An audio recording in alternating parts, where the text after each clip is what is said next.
Thank you, Pierluigi, for the kind introduction. I'm so glad to be here. I'm so glad to give this presentation today.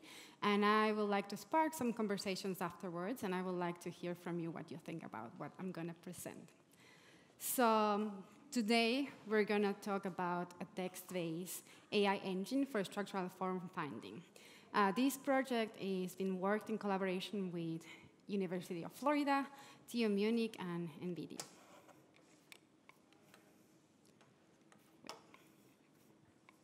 Just a second.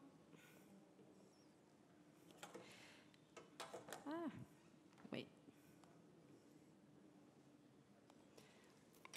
All right, so the use of the term artificial intelligence can be traced back to Alan Turing, who introduced the concept 70 years ago.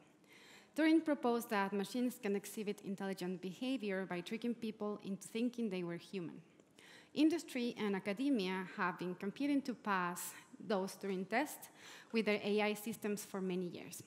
This competition has led to a diverse toolkit of AI technologies that researchers and designers can choose from to achieve their goals. In this context, I will refer to AI as the design and implementation of algorithms that receive perception data from the environment and take actions that affect that environment, such as generating an image from an input text. I have to handle two clickers. So AI can be utilized as a practical tool. Wait a second. In their 1995 classic book of Artificial Intelligence and Modern Approach by Stuart Russell and Peter Norvig, they broke AI into 5 distinct research areas from this Turing test. There is machine learning, expert systems, computer vision, natural language processing, and robotics. And these research areas have been applied to several case scenarios because they are tools incredibly useful to expedite data processing and optimize results.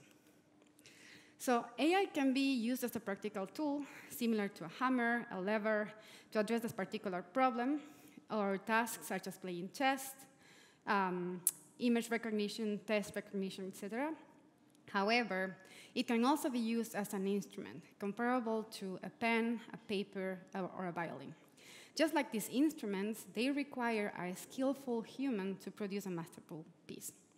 The difference between a tool and an instrument lies on the way they are used by the human.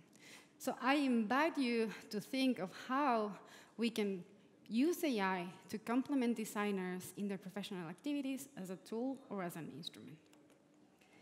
So let's look at how people are using the current advancements of AI in generative algorithms. So last night, I browsed online and I took these screenshots of posts that had hashtags on AI, that had AI and generative algorithms. These images were all automatically created.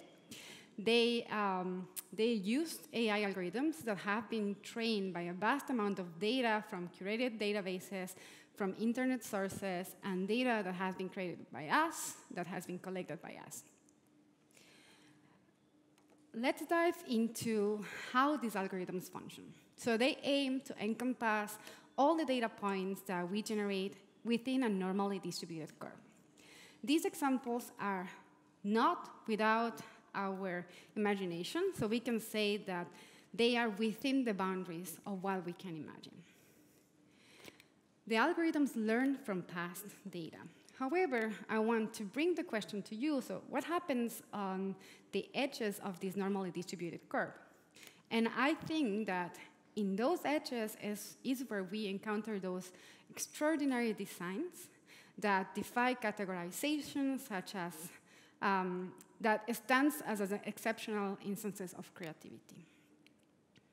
So to stress this idea, let us look at this article. So the researchers here searched for paintings throughout time and created a rating for creativity, considering its originality compared to prior work and how valuable and how much influence the future work.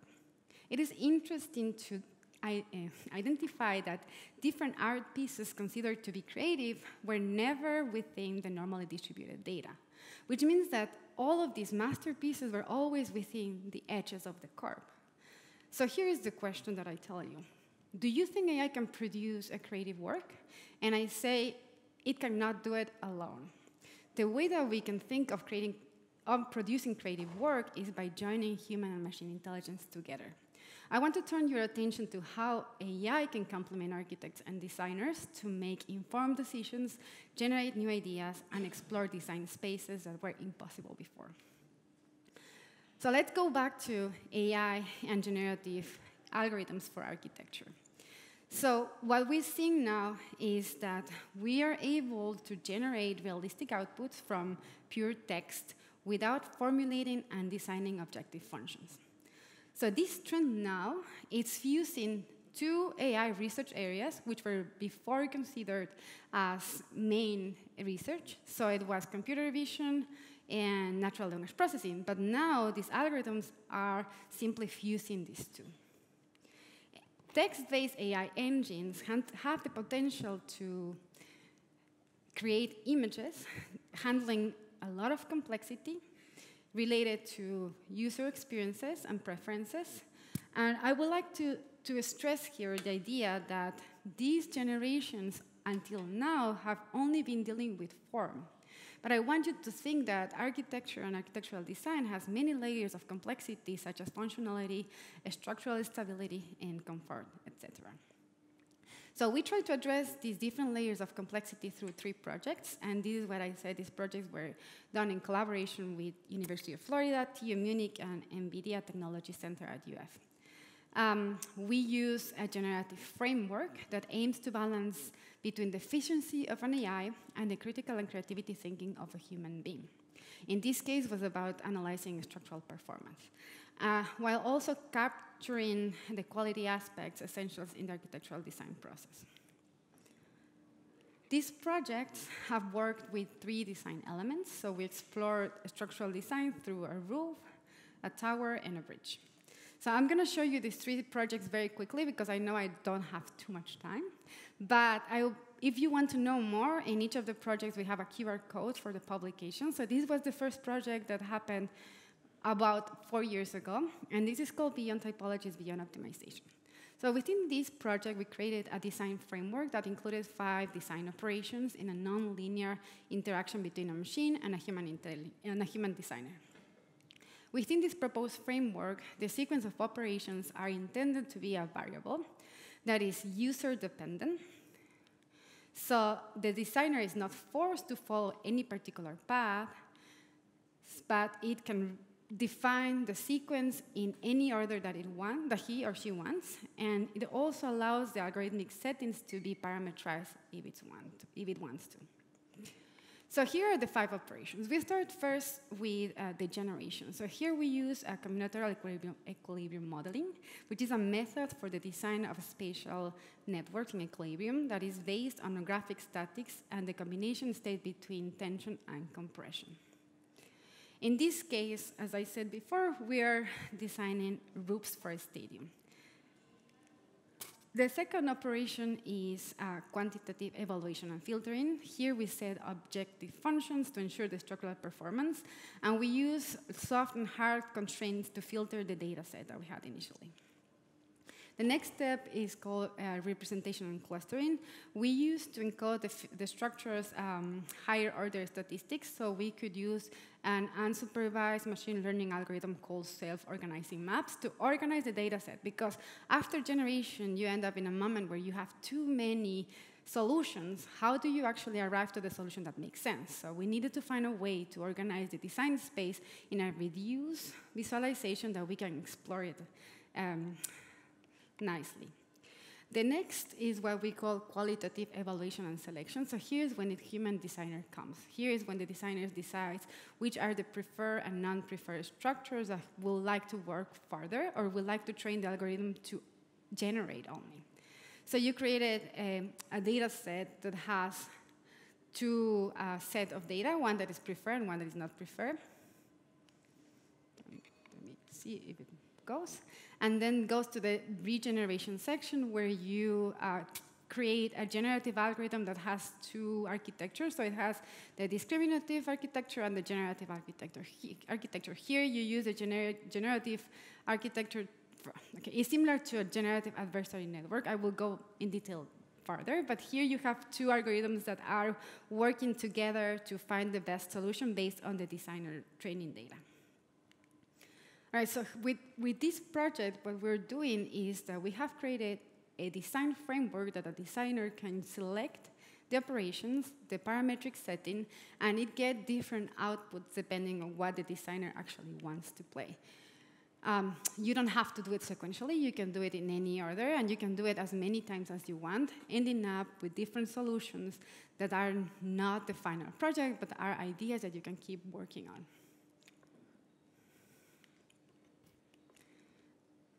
All right, let me see if, yes, so this is the second project. The second project is called Text to Form 3D. So this project worked with Tower. And it's similar to the previous experiment. We're using the same framework, but here we are changing the way that we create the training data to regenerate the structures. Because here we're not only looking at whether the designer prefers or not the structures, but we want the designer to tell us exactly what it thinks when it looks at the structure. So here we are doing similar to this. So we have a data set of the most common adjectives used to describe winning projects from the web, and we try to pair that to a structural form, which means that now we can train a generative algorithm to output a 3D structural form from pure text. So if we go back to the framework that we have developed, we looked at what we changed from this framework are the two operations. So we changed the way we created the training data and the way we encode the features to organize the design space. So here, the thing that changes is that our data set is not only comprised of structural forms, but it's also compromised by text, which needs to be encoded by natural language processing algorithms. So here it comes again. We are using this multimodal fusion approach where we're having two AI research areas combined to solve one problem. So here's more or less the architecture of the algorithm, which is, it looks complicated, but it's not. You have four main parts. The first part is about generating the structure, so we use CM as well to generate the towers. Then we use self-organizing maps to reduce the space of design. We created an interface for labeling the structures, so a designer will say this tower is thin, is large, is big, is strong, using the adjectives that we had selected. Then we train a generative adversary network, which is a generative algorithm that has these two parts. That it learns to generate by learning how the discriminator, okay, so the generator creates an output. The discriminator says whether the output is correct or not. So the moment that the discriminator is able to say this is a correct output, then the generator is trained, and then you have a generative algorithm. All right, I'm going to be more fast. So the idea here is that you're not only looking at towers as how they look like, but you're also able to see structural performance on these structures. And what you're seeing here is this reduced space that we have created in order to manipulate the data set for labeling, where we have a consistency in clustering, which means that the cell that is highlighted there is showing similar examples based on how we encode the towers. So within this interface, we're able to pair structures with adjectives. And here is the architecture that I was telling you. This is the natural language processing algorithm that then goes to this generator and discriminator. And after training, you only get the generator. You discard it with discriminator. And then you're able to generate this. So what we have here are structures that through text prompts are generated. And the thing is that you're not getting one structure, but you're getting a family of structures similar to what you're seeing here. So with the adjectives thick and heavy, you're able to generate that family and also be able to perform a structural stability measurement. Here's the other project that is under development. This is a test with bridges. We wanted to increase the complexity on the framework that we have generated. So now what we're changing here is the way we create training data. Because we understand that the way that we label the structures may be too simple, because when we design, we use a complex language to describe the structures. So in here, we want to be able to to generate bridges based on a complex sentence that is describing not only the formal characteristics in a comprehensive manner, but as well structural and dimensional metrics that we can use. So here, as you see, the framework got complex and more complicated. Here, one thing just I wanted to make a pause here is that everything that you see highlighted in gray is everything that has to do with the human. And I'm saying this because the approach that we have is always having a human-centric approach, which means that in every step of the machine learning process, either it's the teaching about the data, the learning about the algorithm, or the inference, is the human always involved in how we create the data, how we label the structures, how we work with the algorithm, what the algorithm is learning, and then how do we validate and how that feedback on the creation of the data set as well. So here you're seeing just a small demo of what it looks like. So for example, the first step that we did was to go through the data set and then label the structures on feasibility. Feasibility means that because the generator generates a lot of solutions, not all of the solutions are feasible. So we were selecting here the ones that were ready to be used. And with this filtered data set, we started a labeling process that include, as I said, not only features describing the form, but as well dimensions. And what you see here as well is how the algorithm performs. So you're able to write down a sentence to describe what you want to have, and then the output that you get here is something that you can directly work upon. And you can modify what you have generated. We'll regenerate depending on the text that you use to generate. You see in the center is that not only you're able to generate the wireframe of the structure, but then you can also generate a mass of what you have generated through the algorithm, and then of course you can rework it. And there are some future steps that we are planning to implement this in an automatic setting where you get the input as a text and then the output can be modified until the level of the render. So what's next? For us, what's next is something that we call a customize your 3D, which is something that we have not seen yet, which is that instead of regenerating structures from scratch when you don't like them, that you're able to save some parts that you have liked from the previous generation, but then modify the ones that you would like to modify. And I would like to come back to this analogy that I gave at the beginning about how can we think of AI as a tool as an instrument. I don't think that either is best. I think both are necessary, but we just need to be aware of how can we actually make them happen. How do we use AI as a tool that it helps us solving problems, and how do we use AI as an instrument, which means that we can actively, collaboratively use it in a way that we both get a masterful piece together. So before I end, I just wanted to give you a small, short introduction of the Share Lab. So the Share Lab is a spatial human-centered AI research and experimentation. So which means that all the projects that we do have to deal with a shared relationship between human and machine intelligence.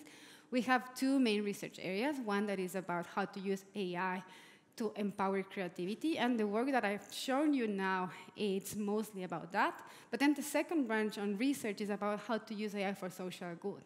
And a lot of the people that know me know that my background is on disaster response and big data analysis on urban phenomena. So that's what AI for social good is about. And we are a diverse group of researchers that are working towards this project. And I will show you very quickly what AI for social good looks like. So we work with creating a catalog of change after natural disaster. How do we join narratives after natural disasters from academia and from humanitarian organizations? How do we work with public health officials to analyze or to prevent infectious disease spreading? Here are some of the projects that we are working on currently. So one of the things that I wanted to talk with Charlotte is this idea of creating an intelligent environment instead of thinking about what we usually think about this digital twin, which is the digital twin of a physical thing.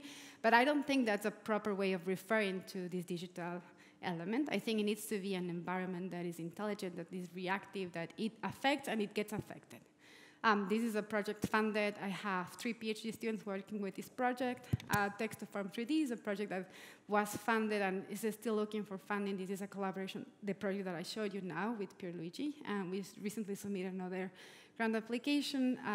This created a model for predicting infectious disease. This is a project that I'm working with the College of Medicine. And then encoding spatial features to analyze landscape. This is also part of my background. I'm a landscape architect, and I teach landscape architecture as well. So, all right, thank you.